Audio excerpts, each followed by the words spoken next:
This is CGTN, China Global Television Network.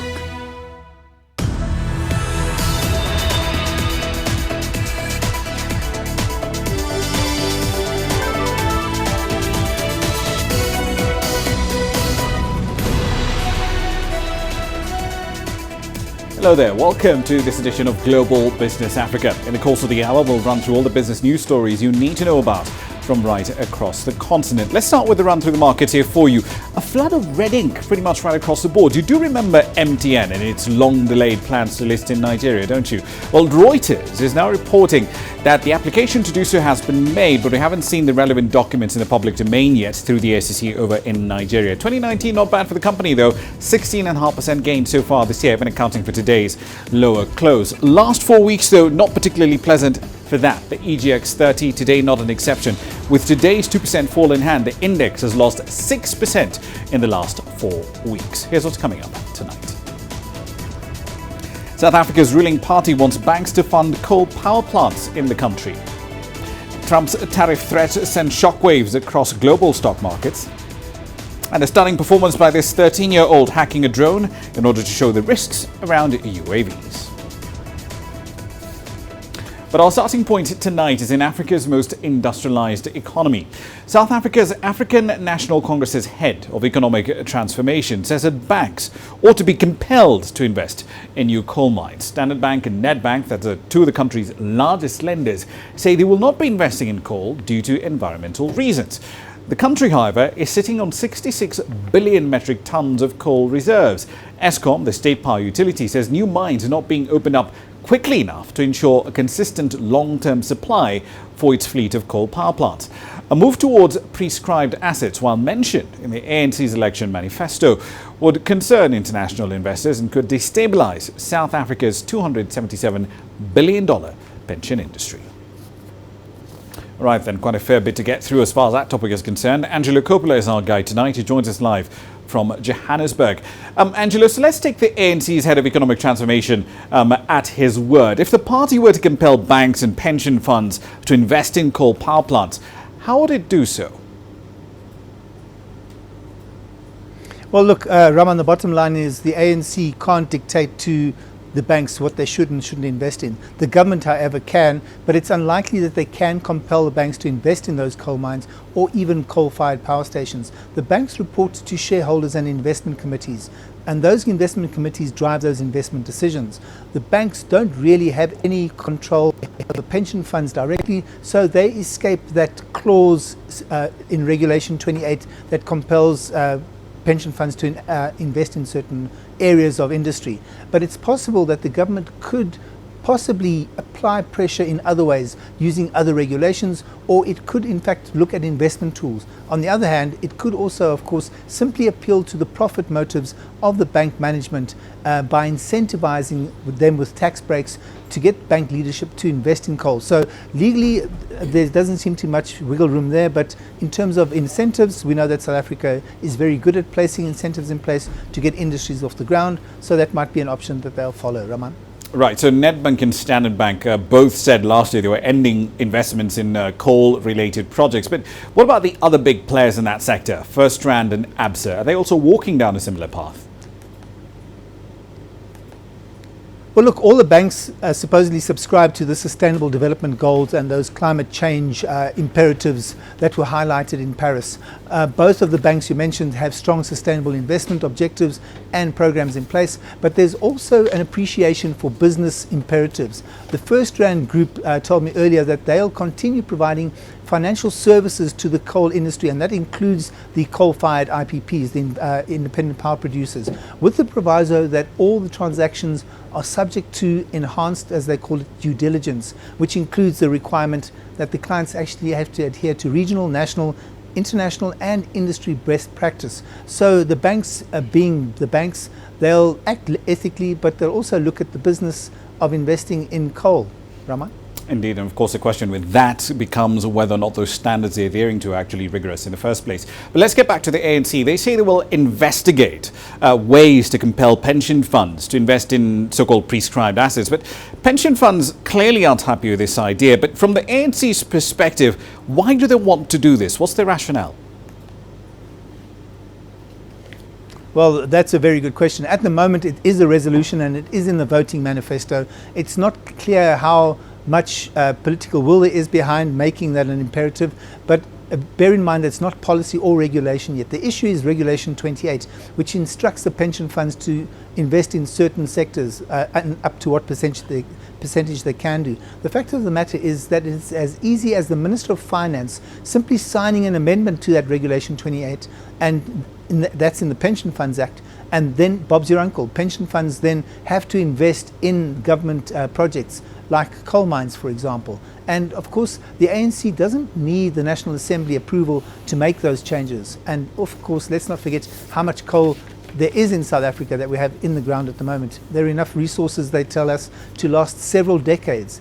But the question really is, it's not a big employment generator. It's also obviously a relatively cheap way, it's product to mine, and it's cheaper than nuclear. But whether there's enough of a functioning coal-fired power station fleet in a couple of decades' time also is one of the questions that has to be answered, because we might have the resources, but we may not have those coal-fired power stations because they're almost all at the end of their functioning life right now, Raman. Indeed, and of course there's a healthcare argument as well. Are the emissions and the deaths that come with that essentially an acceptable cost? One last question for you, Angelo. So Eskom keeps saying that there are not enough coal mines coming online to provide it with the supply of thermal quality coal. It needs to keep things running. But let's look at the bigger picture here. There's a lot less funding available for coal mining and coal power plants. Eskom is facing a massive trust deficit. Given all these factors, why isn't the ANC's focus on more renewable energy sources and a lot less coal? Well, it makes sense to both you and I suspect. Many countries are going down that route. Many NGOs are saying that you can't produce or burn coal efficiently and within those sustainable climate neutral parameters that have been set. So it remains a mystery why renewables aren't being used more. Some analysts still cling to that baseload power argument that we need coal because it doesn't rely on wind, it doesn't rely on solar, and it doesn't rely on hydro to generate power. But as storage technologies develop, that argument is finding less and less support, I'm told. At the back of some people's minds, of course, is the use of nuclear to provide the base load, but that's also been dismissed in most quarters as being firstly too expensive, and secondly those very long timelines to get those nuclear power plants up and running. The renewables program, of course, has proven itself to be cost effective and has a relatively short build timeline in place. So many are wondering and are at a loss as to why the ANC is clinging to this coal as the primary energy provider. And maybe in time we'll find out what the rationale is behind their thinking, Raman.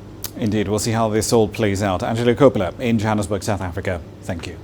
Now, still in the country, the government has embarked over there in a rather ambitious course to unlock its oceans economy through aquaculture. It plans to introduce a number of measures that are designed to draw more investment into that specific part of the economy.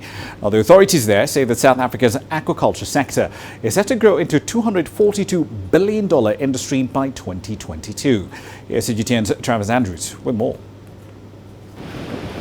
For many coastal fishing communities, harvesting wild fish stocks along South Africa's coastline has become a tedious exercise. That's because nets are just not hauling in what they used to. South Africa's Fisheries Department believes it has a solution through Operation Pakisa. There are several support programs that we are putting in place to encourage investors to join our sector. Those programs include revising the legislation to make sure that when an investor comes into a sector, the legislation is enabling for the investor. Saldanha Bay in the Western Cape has already shown a sustainable model in shellfish aquaculture for the oyster and mussel fisheries.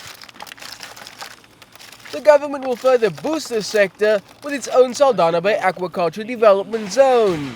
Those zones makes it easier for investors to come in the sector in a sense that we have dealt with authorizations, we have ensured access to relevant resources such as seawater when it's sea-based, access to land has been dealt with. The zone could create more than 2,500 jobs with an initial turnover of more than $60 million a year. While it may seem encouraging, especially for the surrounding coastal fishing communities, some concerns do exist. There is broad consensus amongst experts that it is unsustainable to continue targeting wild stocks along the coastline. But creating aquaculture infrastructure along the coastline can also be prohibitively expensive.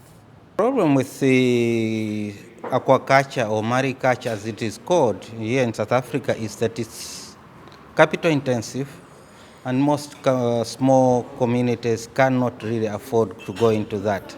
That's why there's insistence that the way to go is to leave some of the capture fish resources for their use rather than looking at options such as aquaculture. Of course, where possible, that is an option in terms of depleting or resources that are being depleted.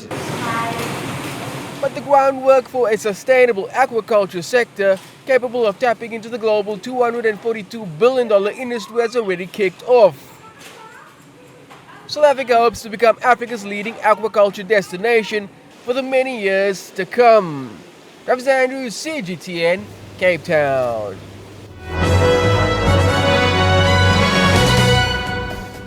Right, then a quick run through some company headlines. Let's start in Kenya. The country's biggest lender by asset, KCB, plans to expand further into the Great Lakes region by buying banks in Rwanda and the Democratic Republic of Congo. According to the group CEO, Joshua Oigara, the bank is also looking to open a representative office in China in order to take advantage of growing trade ties between East Africa and the Asian giant.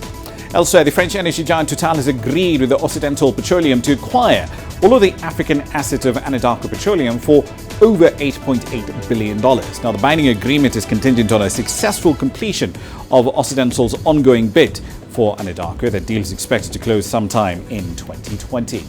And the state-owned carrier South African Airways will be launching direct flights between Joburg and China's city of Guangzhou in September. The move is part of the carrier's strategy to enhance its route network. It's aimed at catering for business people and corporate individuals traveling between those two economies. And finally, a new statement from Boeing indicates that the manufacturer knew about a problem with its 737 MAX well before the October 2018 Lion Air crash, but the plane maker did not share its findings with airlines or regulators. The latest disclosure has raised new questions about the 737 MAX's development and testing cycle.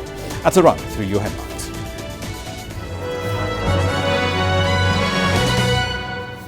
You're watching Global Business Africa. Here's what's coming up next.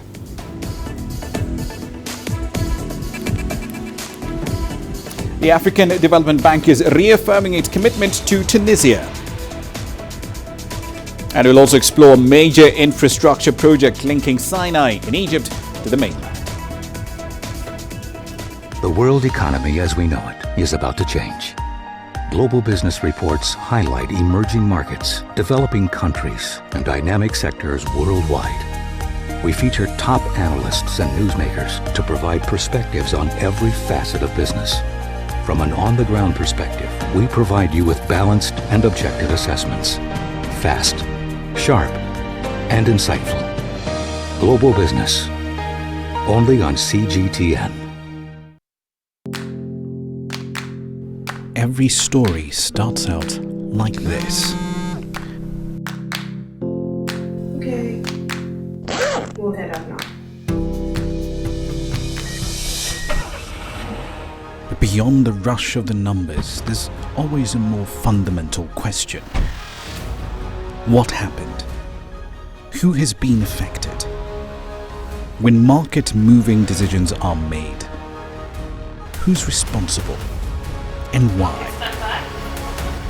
Let's get some reaction on ground. Joining us in Johannesburg is Sumitra Naidoo. Hello, Nairobi. This is how all stories begin. See how they end. Only on Global Business.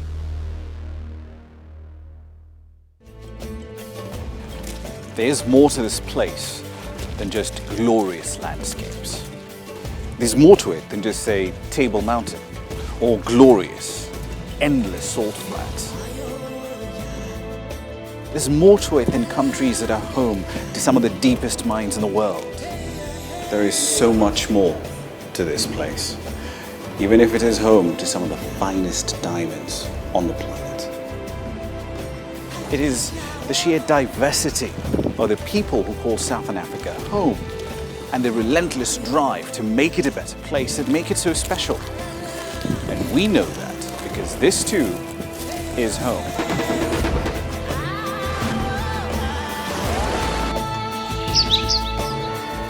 No one knows Southern Africa like we do. CGTN. See the difference.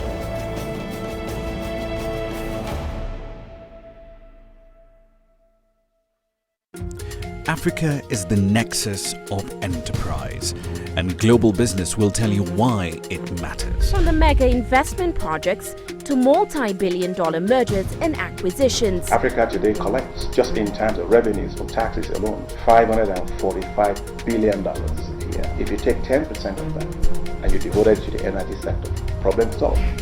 All this on Global Business, weekdays at this time on CGTN.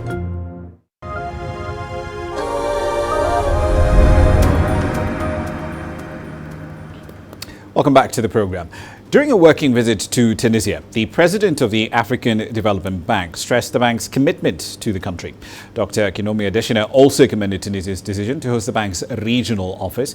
Here's CGTN's Aaron Chouachi with the details. President of the African Development Bank, AFDB, Kinomi Adesina expressed the bank's willingness to continue necessary financial and technical support to Tunisia to help it implement its reform programs and its development projects and to achieve successful economic and developmental change. Some 490 million worth of projects will be financed in Tunisia in 2019 as part of loans covering the financial, energy and agricultural sectors. AFDB has been supporting Tunisia for more than 55 years. Tunisia remains a privileged partner. Adesina inaugurated the AFDB's regional office in North Africa. More than 100 employees are already working in the Tunis office, managing nearly $10 billion in operations throughout North Africa. Tunisia had hosted the AFDB Temporary Relocation Agency for more than a decade, between 2003 and 2014. It was a natural choice to house the region representation here, from where the bank's operations in the 6 North African countries are managed. The institution is here to stay. According to the Finance Commission at the Tunisian Parliament, AFDB Group's investments volume in the North African state has hit $1.4 billion. The funding was dedicated to implementing 155 projects, including 41 in the private sector, and financing involving projects in such dynamic sectors as infrastructure, energy, agriculture, and water. The AFDB and the Tunisian government have also agreed to support private initiatives in order to generate job opportunities for young people and to promote the private sector. The meeting of AFDB President with Tunisian Premier focused on the need to ensure basic infrastructure and rural zones to help farmers create large irrigated areas which could give a fresh impetus to the agricultural sector and create a favorable business climate for foreign investors. Adnan Shawishi, CGTN, Tunis. In the meantime, Egypt has inaugurated a major infrastructure project designed to connect the Sinai. Now, the government over there is hoping that this will help stop militant recruitment by creating a steady flow of jobs for young people in the area. Here's CGTN's Adel Marouki with more. When the Suez Canal was established, it connected the world, but it has separated the Sinai from the rest of the Egyptian mainland. This week, Egypt is inaugurating 4 underground tunnels that are going to be the main connecting vessels to the development in this area. The tunnels stretch for 5.2 kilometers, 70 meters below the sea level under the Suez Canal. 2 of them are here in Ismailia city, with a total capacity of 4,000 vehicles per hour.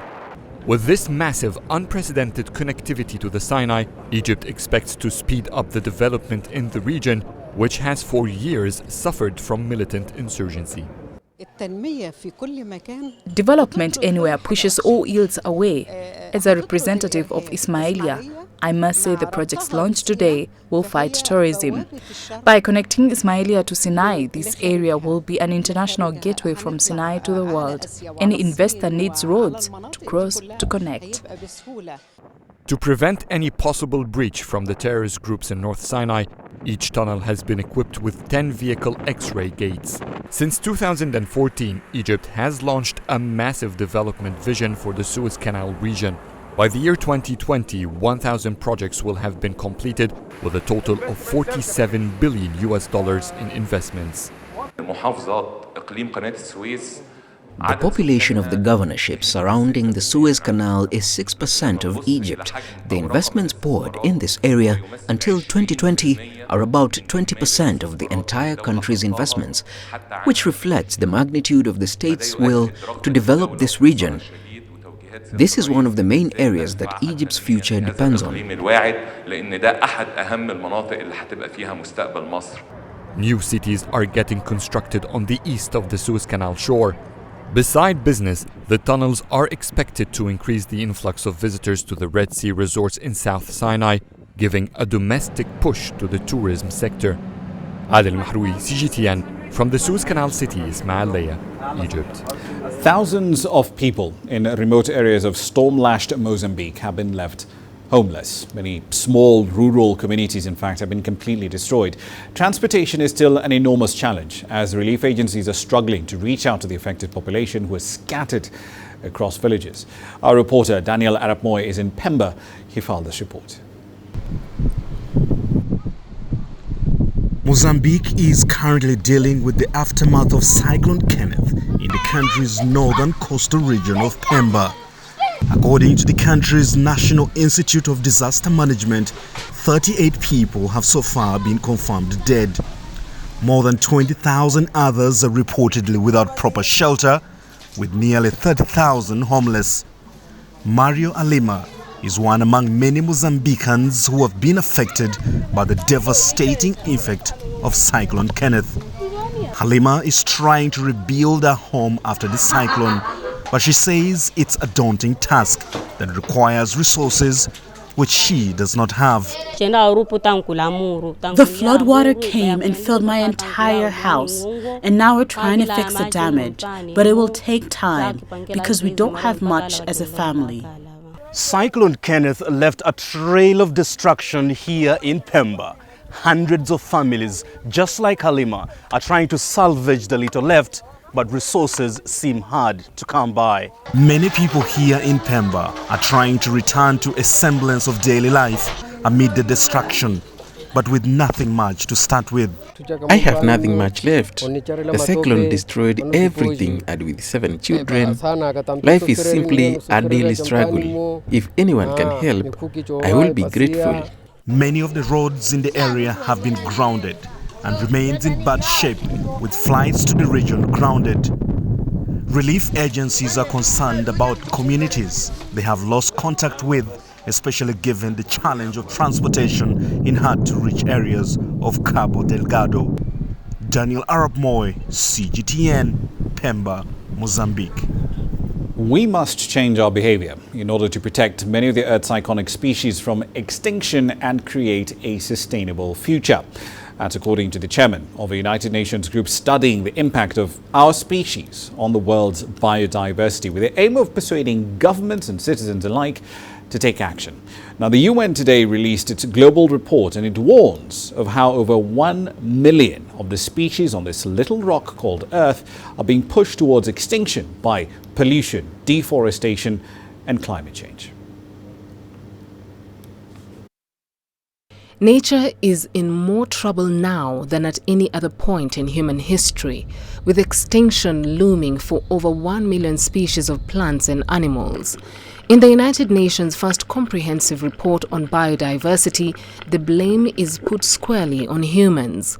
But it's not too late to fix the problem. Business as usual is a disaster. We're going to continue to change the climate. We're going to continue to lose biodiversity. But we can have a more sustainable future if we choose the right policies, the right technologies. If we change our behaviour, we can have a much more sustainable future for our children and grandchildren. The report is the result of discussions between scientists and governments about climate change, habitat loss, and the impact of invasive plants and animals. More than 500,000 species on land have insufficient habitat for long-term survival, and oceans are not better off. Well, to protect the coral reefs, one has to reduce land-based pollution, often due to agriculture, basically pesticides, insecticides, other pollution flowing into the ocean coastal zone off the land. One has to really make sure one does not have overfishing in these areas. We've got to make sure that when you have ecotourism, people don't touch the coral reef systems. And of course, we have to address climate change. If we don't slow down and limit climate change, one has to believe that most coral systems in the world may well disappear. The report's 39-page summary highlighted 5 ways people are negatively impacting biodiversity, including turning forests, wetlands and grasslands into cities, a third of the world's fish stocks being overfished, permitting climate change by burning of fossil fuels, polluting land and water, and invasive species crowding out native plant and animal species. The findings are not just about saving plants and animals, but about preserving a world that's becoming harder for humans to live in. If we cannot halt climate change or halt the loss of biodiversity, we will threaten food security, we will threaten water security, we will threaten human health. And therefore I think governments are now recognising if they don't start to deal with climate change and biodiversity, they can't meet their other elements of human well-being that are absolutely fundamental. Fighting climate change and saving species are equally important and go hand in hand. The report indicates that many of the worst effects can be prevented by changing food growing techniques, energy production options, and adoption of strategies on how to deal with climate change and waste disposal. Beryl Oro, CGTN. We're closing in on 18:30 GMT. You're watching Global Business Africa. We'll be back after this.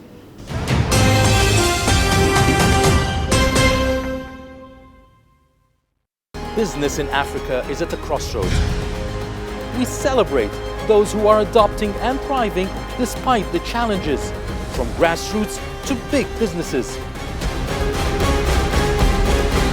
Global Business takes you along for the ride as we track the making of a giant. Only on CGTN.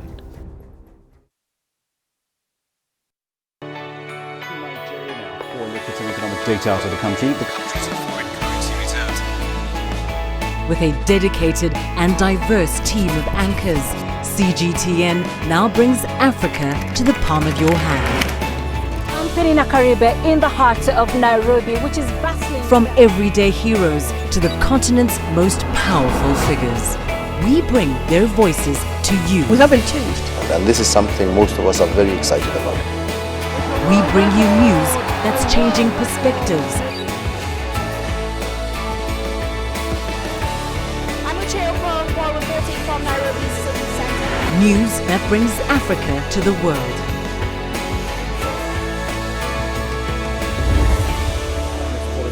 CGTN. See the difference.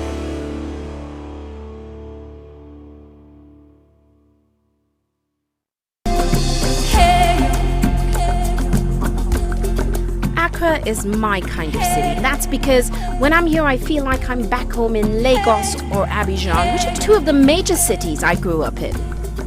See, business in Africa is high risk. After about a decade covering business news on the continent, I've learned it's all about the high risk, but also the high returns and the high energy. You simply have to adjust in order to keep pace. When I started out as a journalist, my dream was to open people's minds to the different perspectives. From the CEO in the boardroom to the trader out in the street, we all have different stories. From Accra to Addis Ababa, from Cairo to Cape Town, and I wouldn't have it any other way. Here at CGTN, we realize that Africa is on the move, and it's moving fast, but we're moving right along with it. I'm Ucheo Koronkwo, and I'm a business anchor and reporter at CGTN.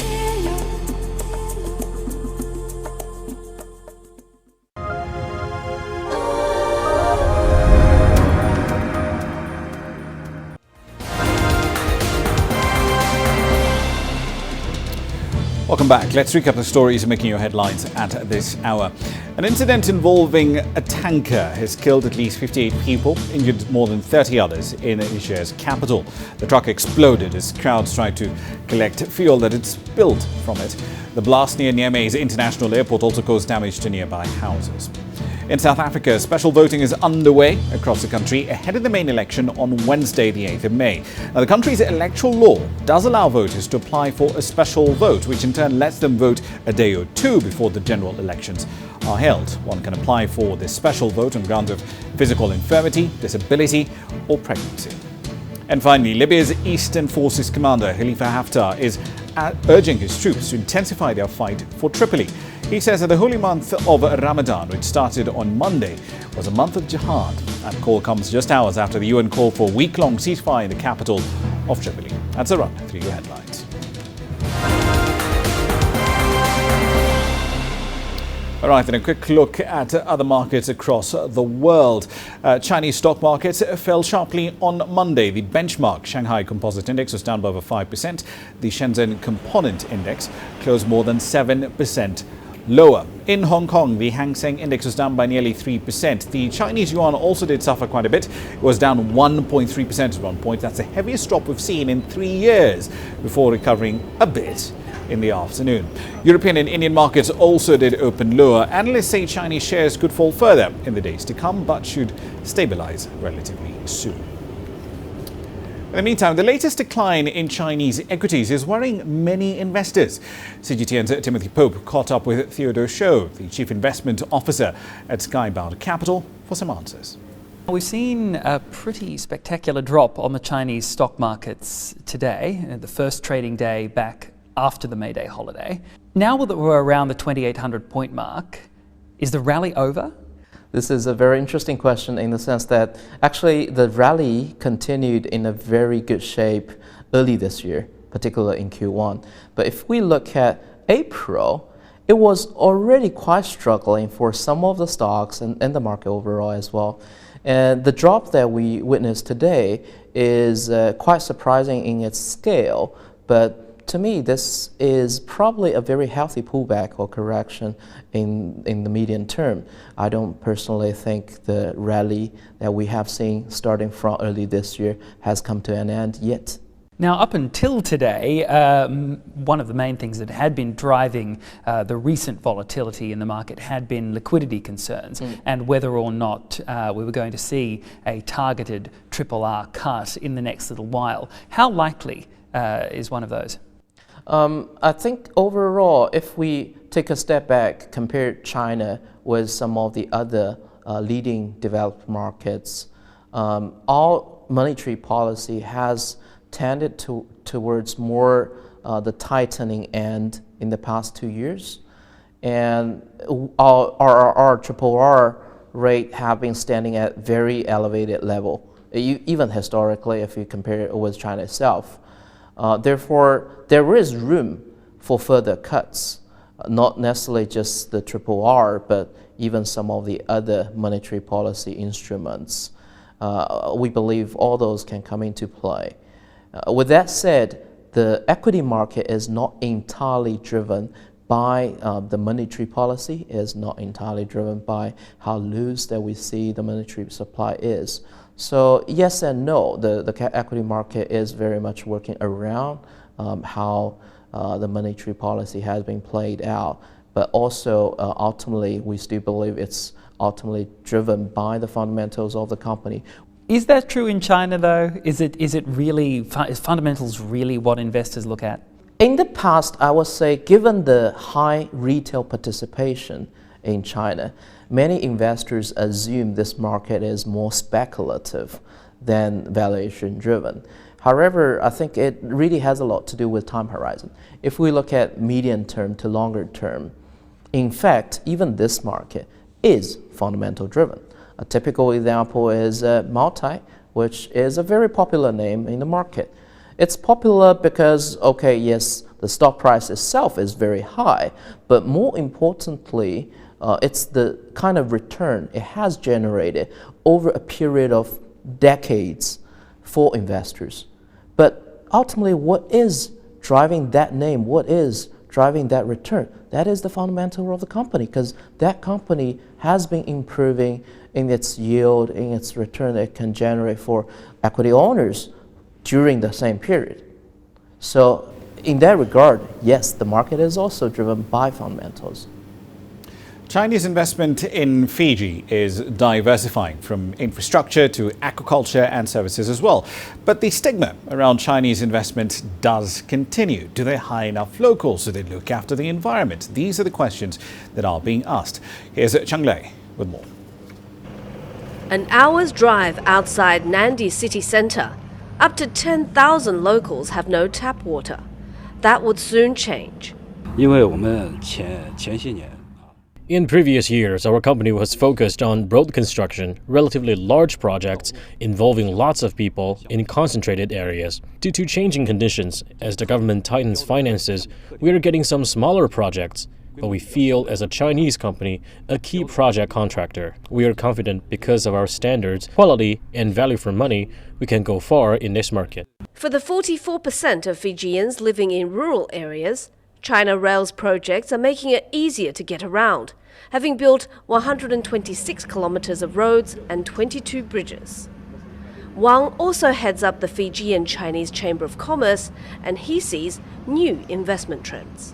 Lots of private companies have come into Fiji. They are relatively flexible and are in more industries, which makes up for the shortages in Fiji's primary, secondary, and tertiary sectors. They are indispensable. This is a country that never had edible mushrooms before, but now thanks to Juncao technology in mushroom farming, Fijian farmers can now get an extra 1,500 Fijian dollars in their monthly incomes.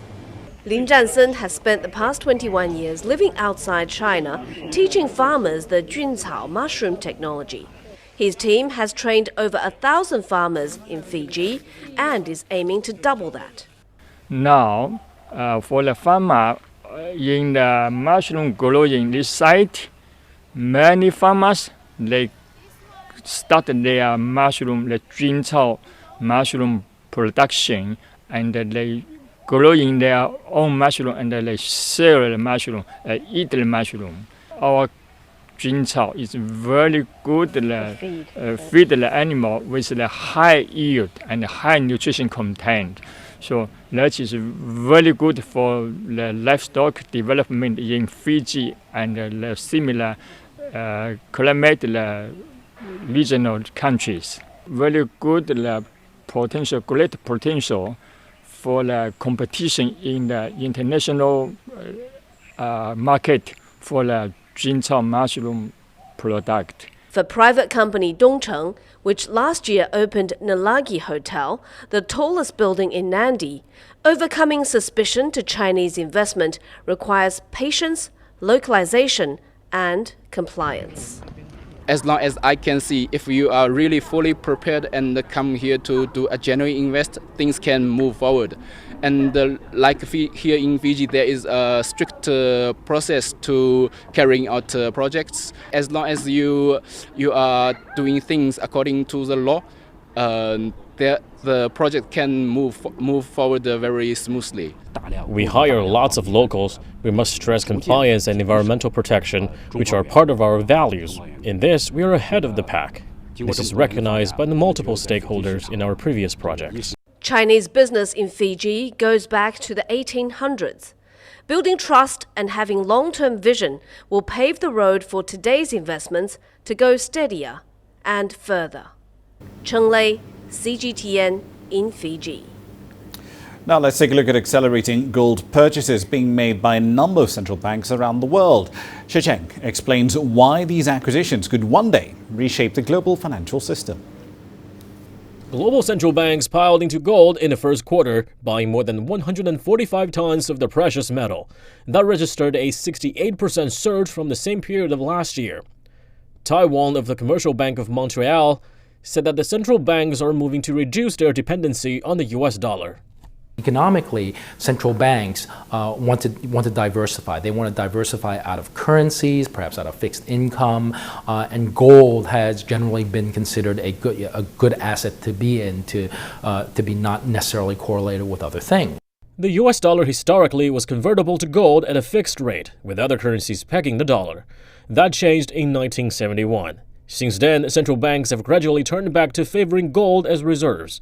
The trend has become especially noticeable in recent years as Germany, Russia, China, and many other countries transferred their gold reserves while buying more of the precious metal. For the time being, the dollar is really what we're left with. Long term, as you noted, though, as these central banks move away from the greenback in their foreign reserves and they increase their gold purchases, this could undermine the dollar's role as the global reserve currency. Analysts say the moves won't fundamentally change the global financial system in the near future, but what may happen in the far future, that remains to be seen. Xia Cheng, CGTN. The Swedish multinational furniture retailer IKEA has opened its first store in central Paris in the Madeleine district. The area is pretty popular with tourists and it's close to quite a few historical landmarks. Now, IKEA plans to invest over $440 million in France in the next 3 years as it builds up its new city centre stores in the country. Here's CGTN's Terry Wangari with the details. The world's biggest furniture retailer is known for its vast self-service out-of-town stores.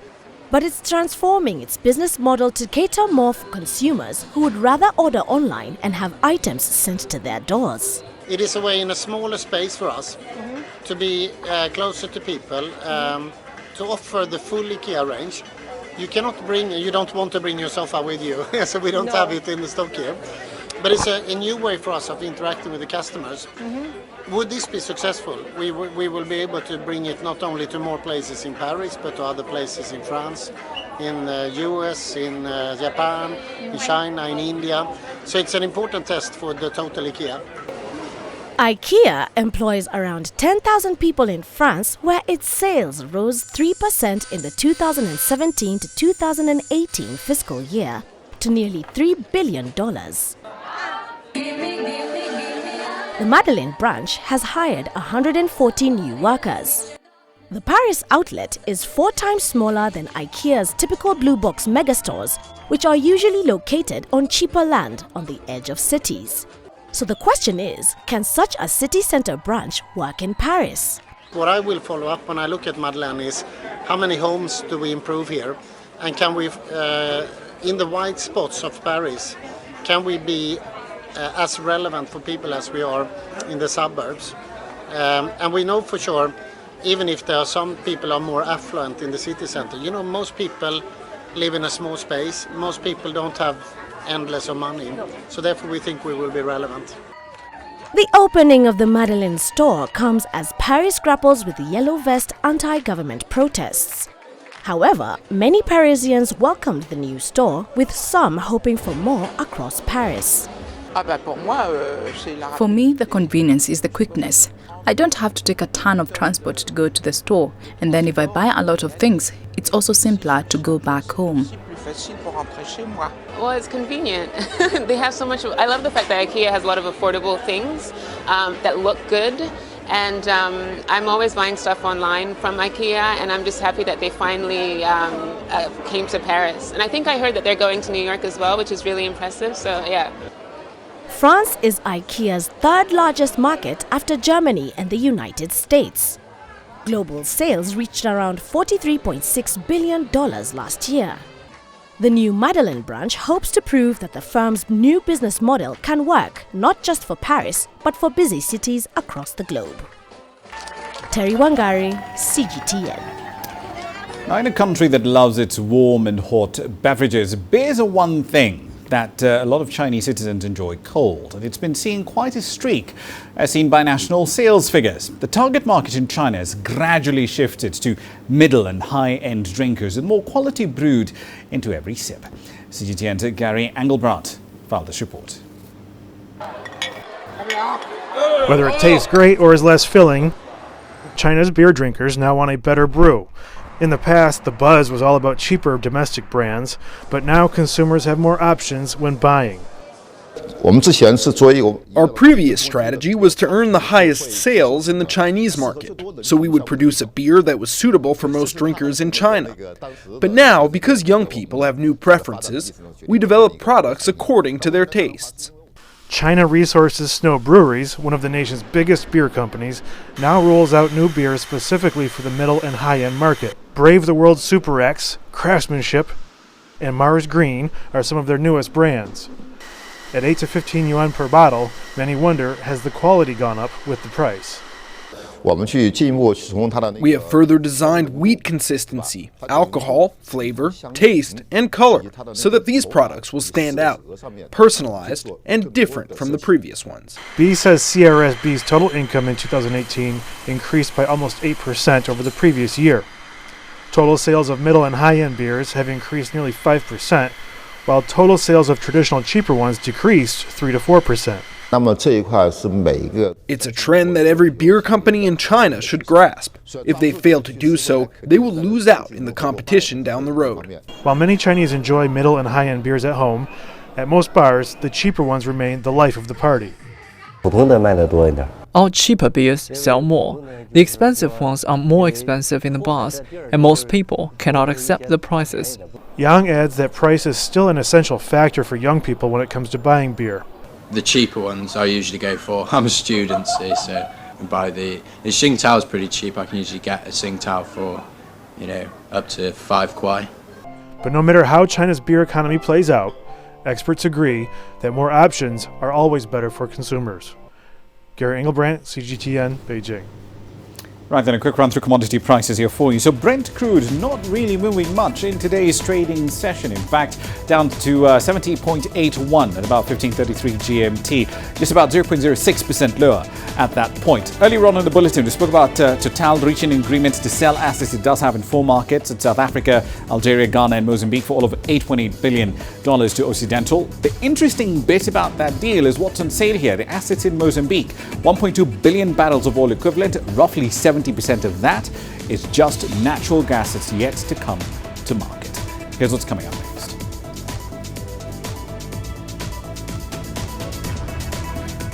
We'll dive into cybersecurity next. This 13-year-old is hacking a drone to show you the cyber risks you're running. And we'll introduce you to a group of African scientists who are harnessing their skills in a tour of China.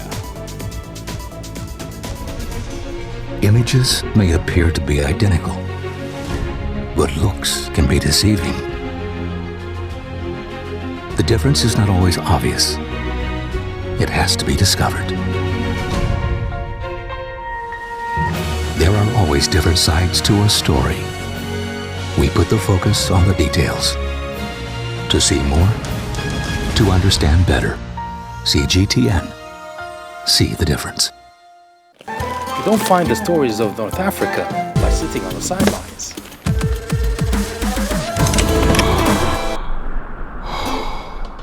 No one else will take you where we can in North Africa. And no one else will show you what it's all about. CGTN, see the difference.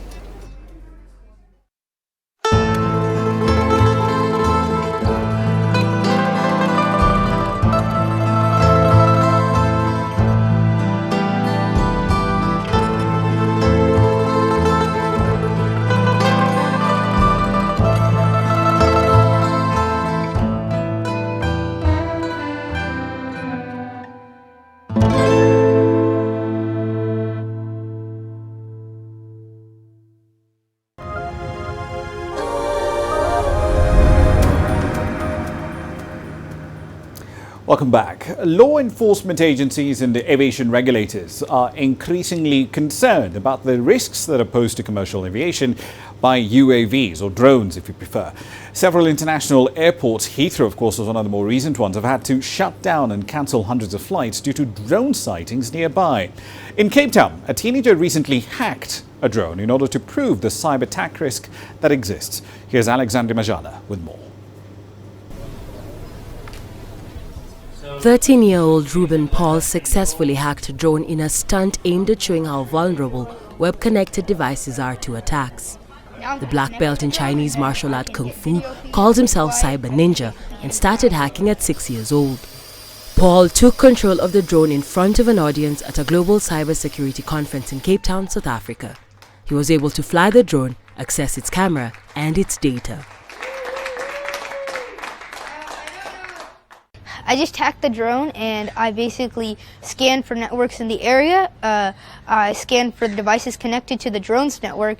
Then I just connected the drone and the user by sending a DOS package.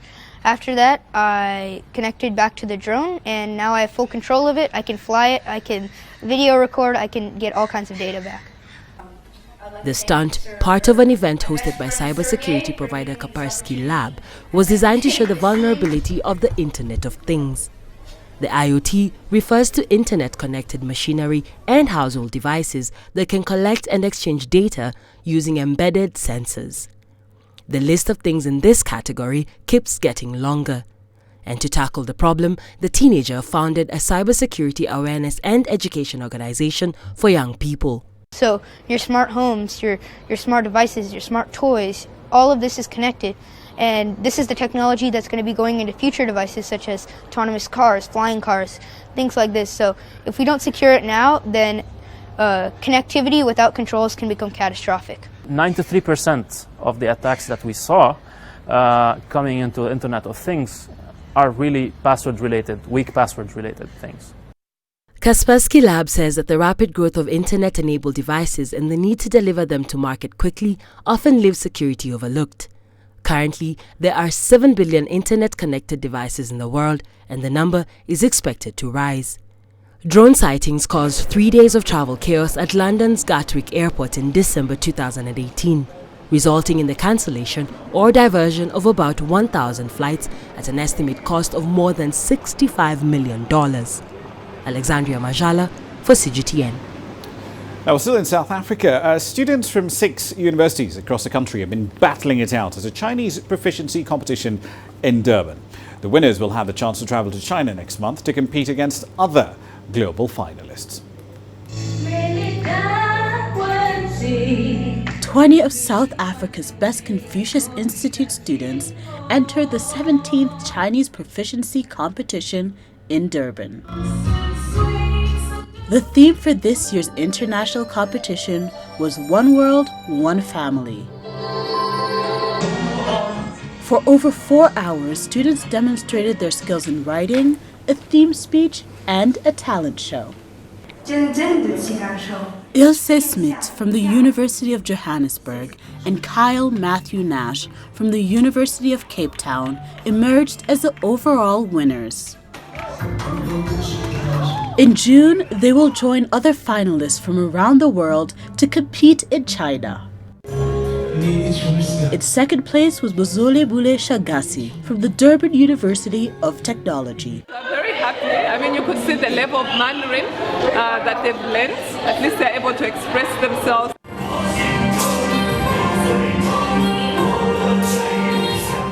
Confucius Institutes can be found at leading universities across the globe. Here, students can learn Mandarin and gain a deeper understanding of Chinese culture. Astatal, CGTN.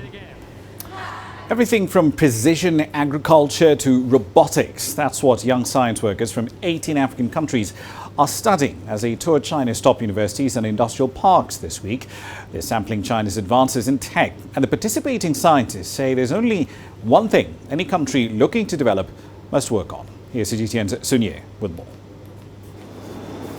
Vertical farming. It allows farmers to grow more crops in less space. And that's what caught Ernest Pomdu's attention as he, along with more than 20 young African science workers, toured one of Beijing's signature science industrial parks. The technology is needed because, like I mentioned, agriculture is one of the core sectors of our economy. But then the problem we have is we're still dependent on traditional forms of agriculture. So like we visited this vertical farming is one form of technology that is new and needs to be tried, especially because of the benefits it brings. He says he will make vertical farming technology one of his policy suggestions when he goes back. Latifa Tu Muhammad says that for her country's science sector to boom, it needs proper funding alignments, like China. What the developed countries have done is to empower science and technology in their country, where there is a fund that supports research and development. And if it's the first step that a country will have to embark on to invest into science and technology. And I think that is what China has done. Both agree that the key to scientific growth is raising talent. Much as we have a low base, I think what China did was, from our perspective, was first of all to grow the human capital. And the human capital kind of is the base for sustained growth. And when the group visited China's prestigious Tsinghua University, they asked that big question: how can they effectively nurture talent? China and African countries are all developing countries. We have similar problems, and how best to coach talent is the most important. China's fast advances in science have shown that its ways with talent works. For one, we heavily invest in not only high-level education, but also education at all levels, and we are happy to share some of our experience with them. The African visitors will head to other top research facilities, looking for lessons as well as opportunities in cooperation. Africa needs more roads, more houses, bridges, railroads. But I think that Africa also needs to apply more technology and innovation in its developments so that it can make leap forward developments in future. And I think in this regard, China certainly has a lot to offer. I think China is willing to share our development experience with Africa. Sun Ye, CGTN, Beijing. Right then, let's wrap up with a run through the currencies here for you. So the rand not moving much, down 0.88% to the dollar at 15.55 GMT today. Not much movement really on the other currencies that we do track here, but there was grim news on the macroeconomic front in Kenya. For the first time since November 2017, the PMI index by Stanbic and Market, that's fallen below 50. So essentially, it's in contraction territory. It's the fourth consecutive drop in the PMI reading, and it's a result of two key things: poor weather conditions on one hand, but also intensifying cash flow issues right across the board. That's a run through your currencies, and that's it for tonight's edition of Global Business Africa. As always, we'd like to hear your thoughts on the content you've seen here in the last hour. There's several ways of getting your thoughts back to us. All of them are on your screens right now. I'm Ramah Nyang in the Kenyan capital, Nairobi. Thank you for your company in the last hour. The World Today is up next from Washington, D.C.